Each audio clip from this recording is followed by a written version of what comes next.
امام حسین یہ کیوں دلوائی؟ اس لیے کہ عاشور جو ہے وہ تھما رہے گا، عاشور ڈھلے گا نہیں۔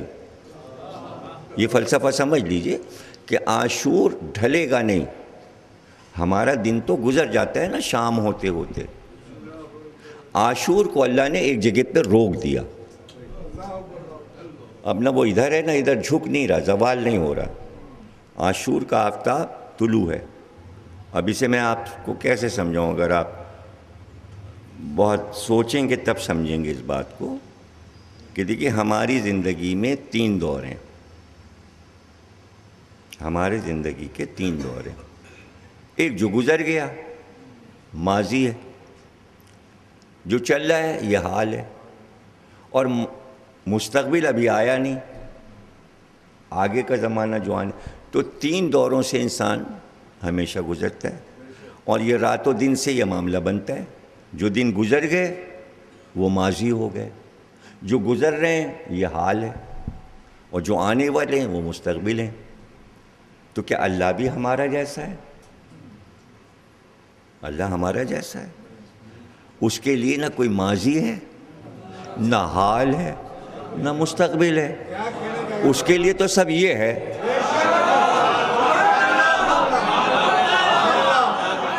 دیکھیے پھر وہ رب نہیں رہا کہ اگر گزرا ہوا زمانہ اس کے سامنے سے کوئی چیز گزر کے چلی نہیں گئی، نہ اس کو کسی چیز کا انتظار ہے کہ آئے،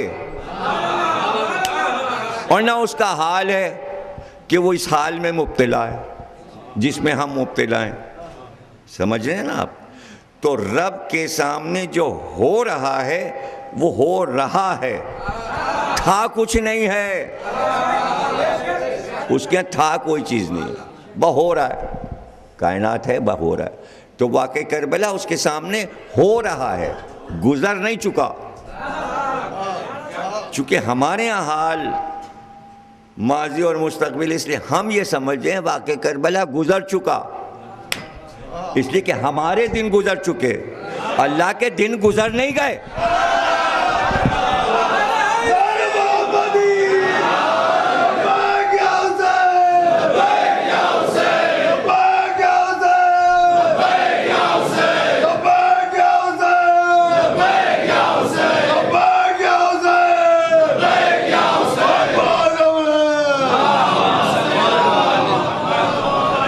اب چونکہ عاشور کو ٹھہرے رہنا ہے، عاشور ٹھہرا ہوا ہے۔ ابھی اس میں آپ کو کبھی بھی حیرت نہ ہو کہ چیز ٹھہر کیسے جاتی ہے۔ ٹھہر جاتی ہیں چیزیں، اللہ ہی کی بنائی چیزیں رک جاتی ہیں، جب چاہے وہ روک دے، تھمی ہوئی۔ کسی کی زندگی روک دے، جیسے اصحاب کہف کی روکی ہوئی، سو رہے ہیں تو سوئے چلے جا رہے ہیں۔ اتنا تھوڑی کوئی سوتا ہے، ہزاروں سال تھوڑی کوئی سوتا ہے، اور اس میں بھی ہر 6 مہینے کروٹ، پھر ادھر کروٹ، پھر ادھر کروٹ۔ سورج جو ہے وہ ان کے دائیں بائیں جاتا ہے، دائیں سے نکل جاتا ہے، بائیں سے نکل جاتا ہے، اوپر نہیں پڑتا، یعنی شعائیں ان کے جسم پہ نہیں پڑتی۔ تو یہ سب قدرت کا کمال ہے بابا، اسی کو تو قدرت کہتے ہیں، کہ جسم پہ ایسا نہ ہو کہ دھوپ پڑے تو وہ اٹھ کے بیٹھ جائیں۔ آرام، سورج ادھر ادھر سے نکل جائے تاکہ جو سورج کی شعائیں ہیں اس کی گرمی بھی ملتی رہے اور ٹھنڈی ہوائیں بھی ملتی رہیں، اور ڈائریکٹ سورج پڑے گا تو گرمی سے تل ملا کے اٹھ بیٹھیں گے۔ نہیں سمجھ رہے ہیں؟ نہیں سمجھ رہے ہیں آپ؟ اس لیے قرآن کہتا ہے دائیں سے گزر جاتا ہے سورج، بائیں سے گزر جاتا ہے۔ اس کی قدرت میں جیسے جو چاہے کرے، خضر کو زندہ رکھے، الیاس کو زندہ رکھے، حضرت عیسیٰ کو زندہ رکھے، جو چیز چاہے تھمی رہے۔ سرکار معراج پہ جا رہے تھے تو دنیا کے ٹائم کو روک دیا، وقت روک دیا۔ تو وہ وقت بھی روک سکتا ہے، وہ آفتاب بھی روک سکتا ہے، وہ زمین کی گردش کو بھی روک سکتا ہے۔ اسے کہتے ہیں قدرت قادر ہے، تو وہ چاہے تو عاشور کو روکے رکھے، رکا ہوا ہے۔ اب کائنات میں اگر رکا نہ ہوتا تو جلدی جلدی ہمارے پاس آ کیسے رہا ہوتا؟ یار آپ سمجھتے نہیں بات۔ عاشور آ جاتا ہے نا آپ کے پاس، مری ہوئی چیز کہیں آتی ہے؟ تو یہ بار بار عاشور جو آ رہا ہے تو اور لوگوں کے پاس اور چیزیں کیوں نہیں آتی؟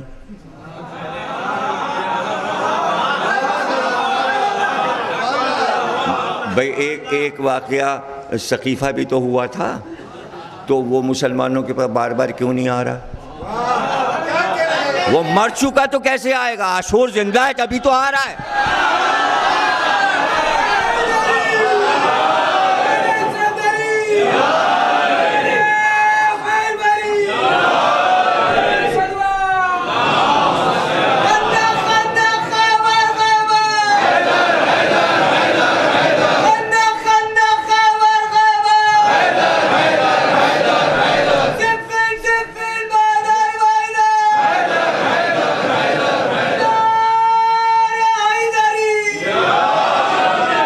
دیکھیے آپ کے بھائی صرف زندہ نہیں بلکہ جوان بھی ہے، یعنی بڑھاپا نہیں آیا محرم پہ۔ عاشور جو ہے وہ ضعیف نہیں ہو گیا۔ تو اب آپ دیکھیے کہ عاشور چونکہ رکا تو علی اکبر کی اذان بھی رک گئی۔ وہی اذان ہے جو گونجی چلی جا رہی ہے۔ تو سوال یہ کہ 18 سال کے جوان سے کیوں عاشور کی اذان دلوائی؟ اس لیے کہ عاشور کو زندہ رہنا تھا، تو عاشور کے دن جو کچھ ہوگا سب زندہ رہے گا۔ خود حسین زندہ رہیں گے، علی اکبر زندہ رہیں گے، قاسم زندہ رہیں گے، علی اصغر زندہ رہیں گے، ان کا جھولا زندہ رہے گا، عباس کا علم زندہ رہے گا، مجلس زندہ رہے گی، سید سجاد کی محفل زندہ رہے گی، مرے گی کوئی چیز نہیں تو اذان بھی زندہ رہے گی۔ لیکن یہ چاہا حسین نے کہ بوڑھے سے اگر اذان دلائیں گے تو جلدی سے اذان بوڑھی ہو جائے گی۔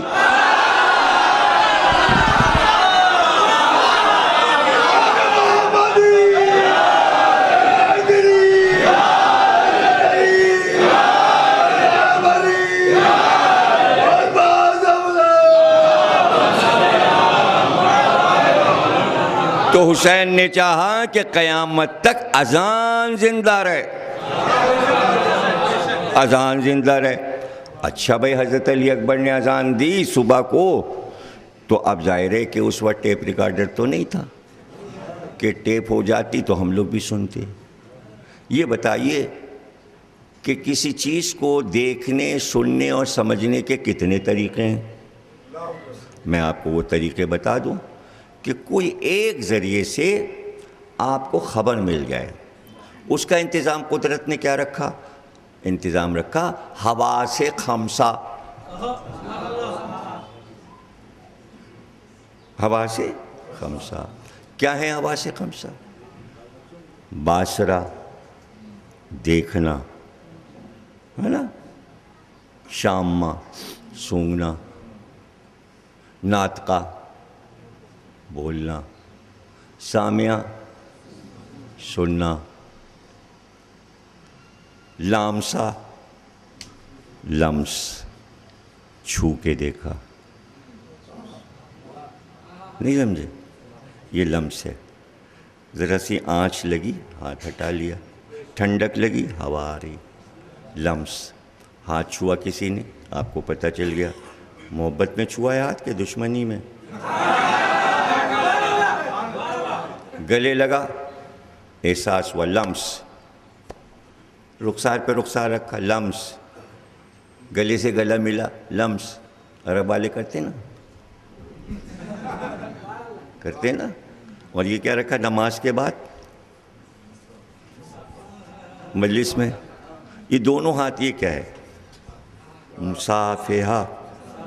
یہ کیا ہے؟ لمس۔ یہ کیوں رکھا؟ یہ کیوں رکھا؟ ماں بچے کو پیار کیوں کرتی ہے؟ چھوٹے بچے کو۔ اس میں کیا راز ہے پتہ ہے آپ کو؟ یہ سائنس ہے۔ سائنس کیا ہے؟ لمس۔ یعنی اگر زندہ چیز کو بار بار چھوا نہ جائے تو وہ مر جاتی ہے۔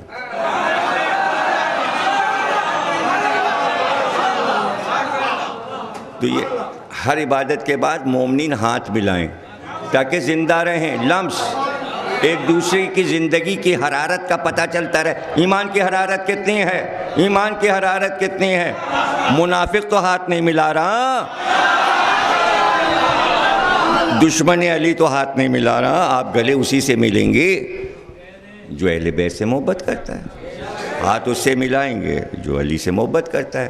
اور اگر کوئی غیر، تو آپ کو پتہ چل جائے گا کہ ہاتھ میں کتنی محبت علی کی حرارت ہے یا ٹھنڈا پڑا ہے.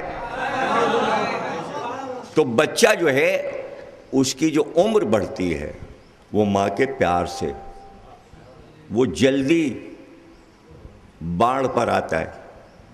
اس لیے ماں بچے کو پیار کرتی ہے کہ یہ جلدی سے جوان ہو جائے، بڑا ہو جائے. تو اس چیز کو ہر چیز میں ڈھال لیجئے.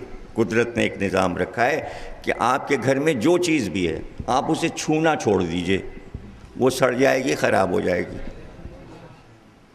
روٹی پکا کے رکھ دیجئے برتن میں، پان رکھ دیجئے پتے، تو اگر اسے آپ دوسرے دن پلٹ کے پھر سے کر کے اور پھر رکھ دیں نہیں سڑیں گے. روٹی کو پھر سے اٹھائیے 1 2 3 اور پھر رکھ دیجئے نہیں سڑے گی. چھو لیا نا آپ نے. سبزی پھل کوئی چیز ہو، کیلے رکھے ہوں، انگور رکھے ہوں، سیب رکھے ہوں، نہ کھائیے، چھو لیجئے نہیں سڑیں گے. اسی طرح کتاب اب آپ کے گھر میں ہے، اگر آپ نہ پڑھیں، صرف کتاب اتاریں، ہاتھ پھیریں اور رکھ دیں، کبھی دیمک نہیں لگے گی. کبھی دیمک نہیں لگے گی. یہ ہیں سارے راز. جانے کہاں سے کہاں نکل گئے اور کیا ہوا اور کیا نہیں. دیکھیے واپسی کیسے ہوتی ہے کہ موضوع سے ہم کہاں چلے گئے اور کدھر چلے گئے.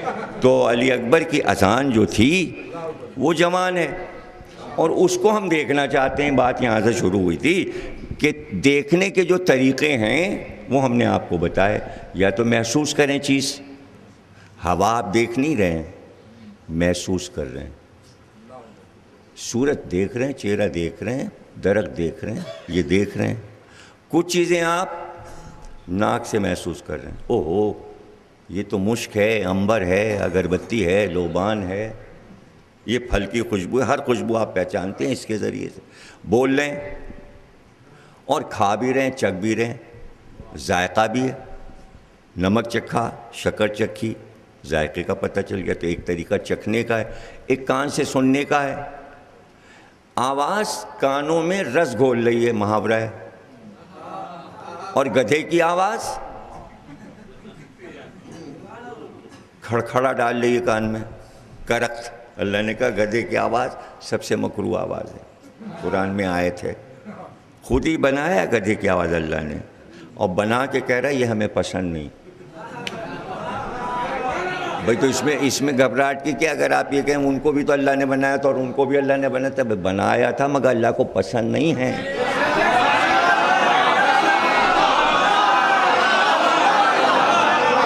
تو یہ کوئی حیرت کی بات نہیں ہے. نمرود اور فرعون بھی بنائے تھے مگر اللہ کو پسند نہیں تھے. تو اسی طرح یہ ہے کہ کچھ اچھی چیزیں اللہ نے بنائیں اور کچھ بری چیزیں بنائیں. تو جو اچھی آواز ہے وہ کان میں رس گھولتی ہے. اور ایک چیز یہ ہے کہ آپ ہاتھ سے پتہ لگاتے ہیں، حالانکہ دیکھ رہے ہیں لیکن وہ دیکھ کے نہیں پتہ چلے گا. بہت سی چیزیں آنکھ سے دکھائی دیتی ہیں لیکن ہاتھ سے چھوئے بغیر مسئلہ حل نہیں ہوتا. مثلاً کپڑا لازمی طور پر دیکھ رہے ہیں آپ، دکاندار آپ کو دے رہا ہے، لیکن آپ ایسے کر کے دیکھیں. سلک ہے، کاٹن ہے، مارکین ہے، چھالٹین ہے، لٹھا ہے، کیا چیز ہے؟ تو چھو کے دیکھیں. مخمل ہے، مخمل ہے، چھو کے دیکھ. یہ کم خواب ہے، کم خواب ہے. یہ زربفت ہے. جو کام ہوتا ہے زردوزی کا تو لوگ بیل پہ ہاتھ رکھ کے دیتے. ہاں بھئی بہت بھاری کام بنا ہے. وہ سمجھ رہے ہیں یا نہیں سمجھ رہے ہیں؟ دیکھ رہے ہیں مگر چھو کے معیار معلوم کر رہے ہیں. تو یہ ہے لامسا، محسوس کرے. گلاب کی پتی کو آپ دیکھ رہے ہیں اور چھوئیے، کیسی نرم ہے، چھونے کو دل چاہتا ہے۔ تو اب کتنے طریقے آپ کے پاس ہو گئے چیز کو سمجھنے کے؟ 5 طریقے۔ اب میر انیس نے یہ چاہا کہ عاشور کو جو حضرت علی اکبر نے اذان دی تھی وہ 5 طریقوں سے دکھائی جائے۔ تبھی تو اتنی تمید کی ہے یار، حیدر نواب جعفری صاحب کے بعد سے بات شروع ہوئی تھی، چونکہ مرثیہ پڑھتے ہیں میر انیس کا تو وہاں سے بات نکل آئی، تو وہ بتانا چاہ رہا ہوں کہ عاشور کی اذان میر انیس نے دکھائی۔ اور شعر کیا کہا؟ سارا حال بیان کر کے آخر میں بیت کہی۔ کیا بیت کہی جناب؟ عجیب و غریب بات کہہ دی انہوں نے، بلبل چہک رہا ہے ریاض رسول میں۔ یہ تو ہو گئی تعریف کہ یہ مطلب رسول اللہ کے باغ کا بلبل ہے اور اس کی خوش آوازی مشہور ہے بلبل کی، یہ تو ایک تشبیہ ہو گئی۔ اب دوسرا مصرع جو دیا وہ ہے کمال کا، وہی سمجھانا ہے آپ کو جس کی میں نے تمہید کی ہے۔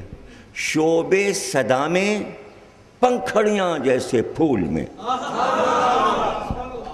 بلبل چہک رہا ہے ریاض رسول میں۔ اب یہ شعب صدا میں پنکھڑیاں جیسے پھول میں، اب پھول جب میر انیس کہتے ہیں تو پھول سے مراد سرخ گلاب کا پھول ہوتا ہے۔ ان کے تشبیہ میں گلاب کا ہی پھول آتا ہے، اور کوئی پھول اگر دوسرا آئے گا تو پھر اس کا نام لیں گے، اس کا نام لے دیں گے۔ نرگس کا ذکر کریں گے تو نرگس کہہ دیں گے یا سیوتی کہہ دیں گے۔ سفید اور زرد گلاب کو انیس سیوتی کہتے ہیں، لیکن سر گلاب کو صرف پھول کہتے ہیں۔ چمیلی کا ذکر کریں گے اس کا نام لے دیں گے، بیلے کا ذکر کریں گے اس کا نام لے دیں گے، لیکن گلاب کا نام لیتے بھی ہیں اور ورنہ پھول بھی کہہ دیتے ہیں۔ وہ کہہ رہے ہیں کہ شعب صدا میں، اب شعب صدا میں کیا ہے؟ آواز میں شاخیں ہوتی ہیں، اس کو سائنس کہتی ہے گراف، آواز کی گراف ہوتی ہے۔ اب آپ نے دیکھا ہوگا کہ نئے دور میں ٹیپ ریکارڈر میں جب ساؤنڈ گھٹتی بڑھتی ہے تو نیلی سی لکیر آتی ہے، نہیں دیکھا؟ یہ کیا ہے؟ آواز گراف بنا رہی، اوپر جا رہی ہے نیچے آ رہی، تو جس طرح لہر اٹھ رہی ہے نیچے آتی ہے پھر اوپر جاتی ہے، اس طرح وہ گراف بنا رہا ہے۔ اس گراف کو کہتے ہیں شعبے، یعنی آواز جا یوں رہی ہے لیکن ٹیپ ریکارڈر اس ساؤنڈ کو گراف کی شکل میں بتا رہا ہے، یعنی گلاب کی پنکھڑیاں بن رہی ہیں بار بار، سمجھ رہے؟ تو یوں وہ آواز چلی، اور اب جو یہ ریڈیو میں اور ٹی وی میں اتنی دور سے آواز آ رہی تو یہ فضا میں یہی لہر بناتی ہوئی آپ کے ٹیپ ریکارڈر تک آ جاتی ہے، چلیے امریکہ سے لندن سے گراف بناتی ہوئی۔ تو اب آپ دیکھیے کہ کسی بھی پڑھنے والے کی بک دیکھ لیجئے گا آپ، تو اس میں کوئی لفظ نہیں لکھیں، جو پڑھ رہا ہے اس میں لفظ نہیں لکھے، گراف بنے، اور وہ بک اس نے سامنے رکھ لی اور وہ گراف دیکھ کر، یہ انگریزوں کا قاعدہ ہے، یہ سائنس نے ایجاد کی کہ آواز کے گراف ہوتے ہیں، اور وہ نقشہ دیکھ لیا انہوں نے اور طرز انہیں پتہ چل گئی۔ بھئی آپ کو تو مولا نے ایسی سا بتا کیا، نہ کوئی گراف نہ یہ نہ وہ، آپ نے تو نوحہ لیا، انہوں نے کہا یہ طرز بن گئی۔ انگریزوں کے لیے بہت مشکل ہے، انگریزوں کے لیے بہت مشکل ہے۔ تو شعبے کہتے ہیں پنکھڑیوں کو، شعبے یعنی پنکھڑیاں، گلاب کی جو پنکھڑیاں ہیں اسے کہتے ہیں شعبے۔ تو میر انیس کہہ رہے ہیں کہ علی اکبر کی آواز میں اتنے شعبے تھے کہ آواز بڑھتی چلی جا رہی تھی، اور چونکہ وہ آگے بڑھ گئی اور آواز مرتی نہیں ہے تو فضا میں گونج رہی ہے، اسی آواز سے آواز لے کر لوگ چلاتے پھر رہے ہیں اللہ اکبر اللہ اکبر اللہ۔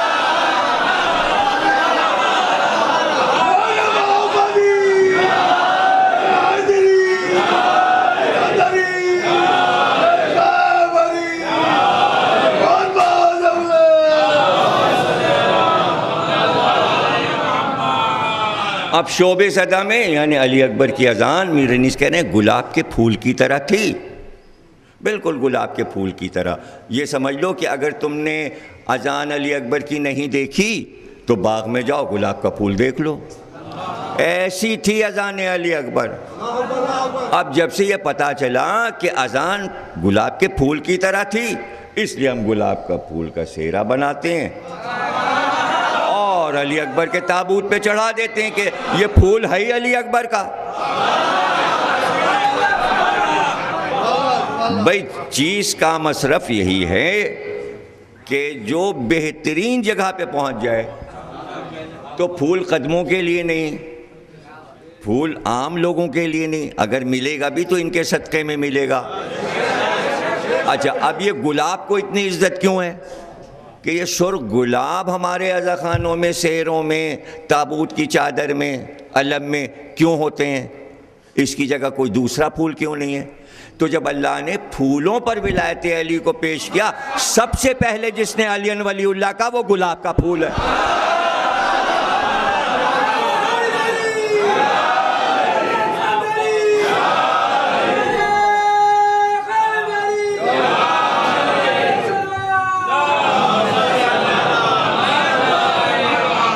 اب گلاب کا پھول جو ہے وہ مثل اذان علی اکبر ہے۔ اب ہم نے گلاب کے پھول کو دیکھا، کیا خوش رنگ ہے۔ اب ہم نے باسرہ سے دیکھا، اب یہ ایک حواس میں سے ایک استعمال ہوا، باسرہ، یہ علی اکبر کی اذان خوش رنگ ہے جیسے گلاب کا پھول خوش رنگ ہے۔ اب ہم نے اسے چھوا، یہ تو بڑی نرم ہے، پنکھڑی، او علی اکبر کی آواز اتنی نرم تھی۔ اب لامسا آ گیا۔ اب ہم نے سوچا کہ بھئی شامہ، ہم نے جلدی سے پھول کو سونگا، او ہو ایسی خوشبو علی اکبر کی اذان سے۔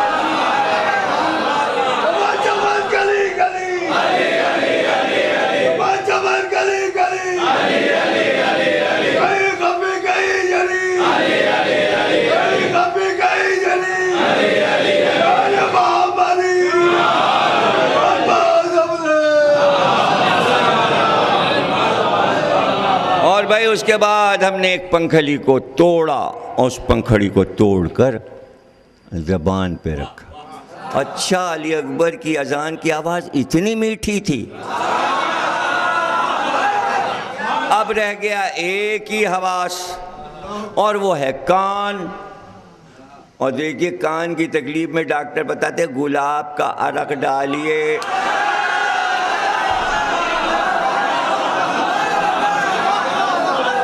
سارے کیڑے مر جاتے ہیں کان کے، اور ایک سرور آتا ہے۔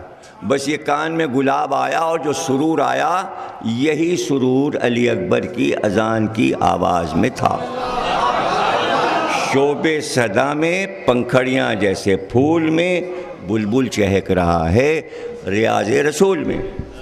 یہ ہے راز کہ علی اکبر کی اذان کی آواز گونجے اور لوگ محسوس کریں کہ رسول اللہ کی آواز ہم سن رہے ہیں۔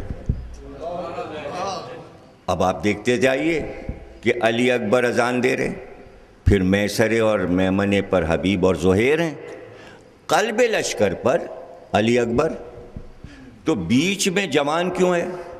قلب پر، اس لیے قلب میں بوڑھے کو نہیں رکھا کہ دل جوان ہے تو پھر جسم بھی جوان ہے۔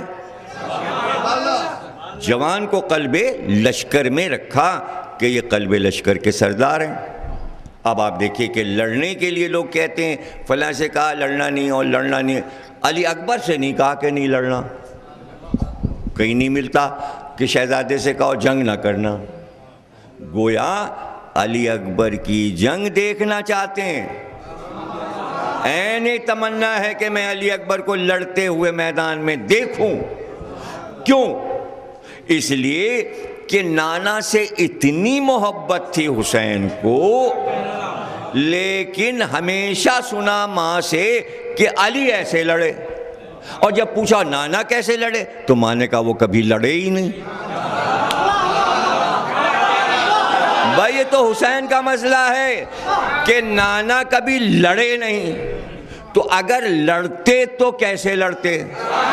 یہ امام حسین کا مسئلہ نہیں ہے، یہ مسئلہ ہے اللہ کا کہ اپنے حبیب کو اللہ نے کبھی لڑتے نہیں دیکھا، اس لیے کہ اجازت تو دی نہیں تھی لڑائی کی۔ عاشور کو اللہ نے یہ چاہا کہ میں علی اکبر کی لڑائی دیکھوں تاکہ اندازہ ہو کہ اگر محمد لڑتے تو ایسے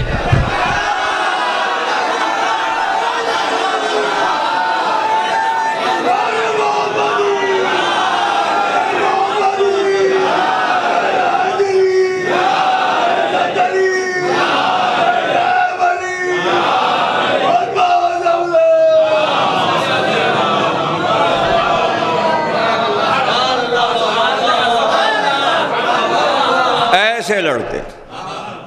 تو کہا بھی، جب واپس آئے لڑتے لڑتے تو پوچھا بھی حضرت علی اکبر نے امام حسین السلام سے، اچھا بابا آپ بتائیے میں نے کیسی جنگ کی؟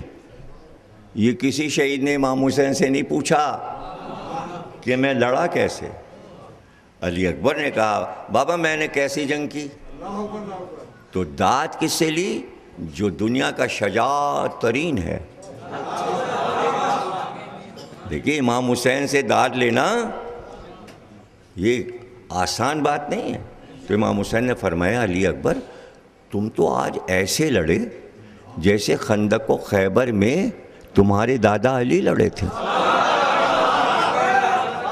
اللہ ایسے لڑے۔ بس جناب تقریر ختم ہوئی، ابھی دوسرا پروگرام بھی ہے اور پھر تیسرا پروگرام بھی ہے۔ آخر میں عرض کر دوں کہ آپ کا بچہ، آپ اس سے کہتے ہیں یہ کام کرو کارنامہ، پھر ہم تمہیں انعام دیں گے، ہوتا ہے نا؟ بچے ضد کرتے ہیں بڑے ہو کے اسکوٹر دلا دیجئے، لوگ کہتے ہیں میٹرک کر لو 10ویں پاس کر لو پھر دلا دیں گے، اور اگر نہ ہو بیٹا بہت ہی چہیتا ہو تو جب بیٹا کہتا ہے بابا یہ چاہیے اور نہ دلا، کلیجہ کٹ جاتا ہے۔ بہانہ تو کر دیتا ہے باپ، اندر اندر کلیجہ کٹتا رہتا ہے، بیٹے نے یہ مانگا اور میں اس کو دے نہیں سکتا۔ کارنامہ کیا علی اکبر نے، خندق و خیبر جیسی لڑائی، پہلے داد لے لی اور پھر کہا بابا انعام کیا ہے اس لڑائی کا؟ انعام تو انعام مانگا، کہا بابا ایک جامع آپ کی سبیل۔